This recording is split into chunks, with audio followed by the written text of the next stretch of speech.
5 principles పెట్టాం. ప్రతి ఒక్క వ్యక్తి ఆలోచించాల్సిన విషయం ఒకటి, మీ మైండ్ ప్యూరిఫికేషన్. మనకుండే సమస్యలన్నిటికీ కారణం మన మైండే.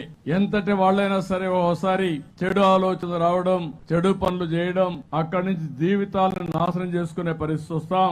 అనునిత్యం మన మైండ్ ని మనం కంట్రోల్ చేసుకుని, మన మైండ్ చెప్పినట్టు కాకుండా మైండ్ అనేది మీ కంట్రోల్లో పెట్టుకోవాలి తప్ప మీరు మైండ్ కంట్రోల్ లేకపోతే ఇంక మీరు ఎక్కడికి పోతారో మనకే తెలియని పరిస్థితి ఉంటుంది. అందుకే ప్యూరిఫికేషన్ ఆఫ్ మైండ్.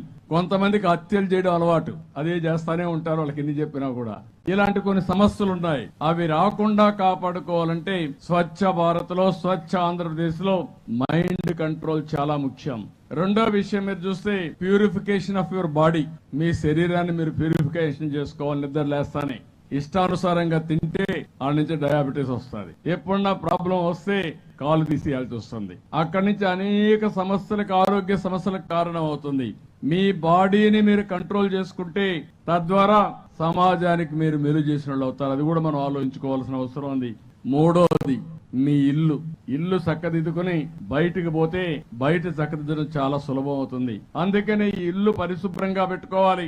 ఇంట్లో వాళ్ళని మోటివేట్ చేయాలి. సమిష్టిగా అందరం కలిసి పనిచేయాలి. ఆ ఇల్లు బాగు చేసుకున్నప్పుడు ప్రపంచాన్ని జయించడం కూడా ఈజీ అని చెప్పి కూడా నేను మీకు తెలియజేస్తున్నా. నాలుగోది, మీరందరూ ఆలోచించాల్సింది మీ పరిసరాలు, మీరుండే ప్రాంతం.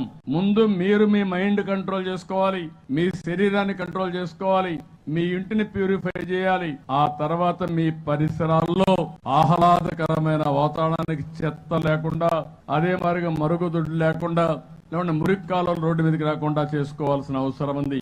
ఐదోది, మీరు పనిచేసే ప్రదేశం. తెల్లవారితో 10 గంటలకు వెళ్తారు, సాయంత్రం 6, 7 వరకు పనిచేస్తారు. అక్కడ కూడా దుమ్ములో కూర్చుంటారు. అదే మరిగా ఆ వాతావరణం చూస్తే భయంకరమైన వాతావరణంలో ఉంటారు. ఆ పరిసరాల్ని వర్క్ ప్లేస్ లో మనం గాని చేసుకోగలిగితే ఈ 5 ప్రిన్సిపల్స్ చేయడానికి ఈ ప్రభుత్వం సిద్ధంగా ఉన్నాం. మీరు కూడా దీన్ని ఫాలో కావాల్సిందిగా రాష్ట్రంలో ఉండే ప్రతి ఒక్కరికి విజ్ఞప్తి చేస్తున్నా. ఇది మేము చేస్తామంటే గట్టిగా చప్పట్లు కొట్టి మేము కూడా ముందుకు వస్తామని చెప్పాల్సిన అవసరం ఉంది.